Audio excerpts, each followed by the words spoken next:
email from someone else's email account. This is also called email spoofing.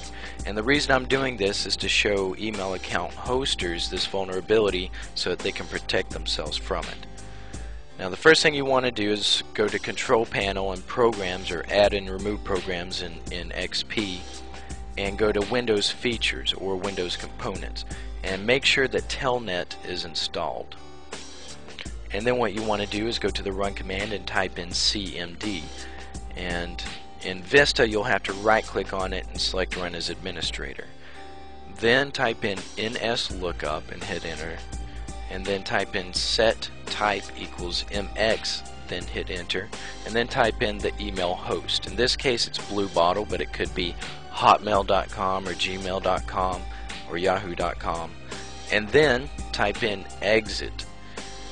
And what we're looking for is this mail exchange server up here, and we're going to use that by typing in telnet and then that first mail exchange server, whatever it is, and then type in port 25 and hit enter. And if they're not protected, you'll see this screen. So you can type in mail from : and then put in any email address that you want. It works with any email address. And in some versions of this you have to enter in brackets around the email address, like I have to do here. And if it works, it will say sender OK when you hit enter. Then type in the recipient, RCPT 2 : and then whoever you're wanting to send it to. And this is my example email address. And then you can hit enter, and if it says recipient OK, type in the word data, hit enter again, and now you can type in the subject or the message that you're wanting to send. And so that it doesn't get blocked out by spam, I'm making it as realistic as possible.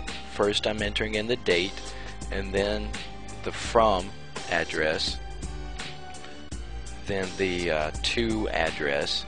And by the way, I'm going to leave this email address that I created up, so if you want to practice with it, you can send stuff to this. I don't mind. I'm just going to delete it anyway. And then I'm going to type in the subject, and for this example I'm just going to put punked, and then the body. And then when you're through, hit enter, and then you have to hit period and then hit enter again, and it will close the message, and it will say message accepted for delivery. Then type in quit. Now if you're hosting an email account and you don't want this to happen to you, here's an example program or an example service that will block that for you. You can find any of them, just do a Google search, but make sure it blocks Telnet.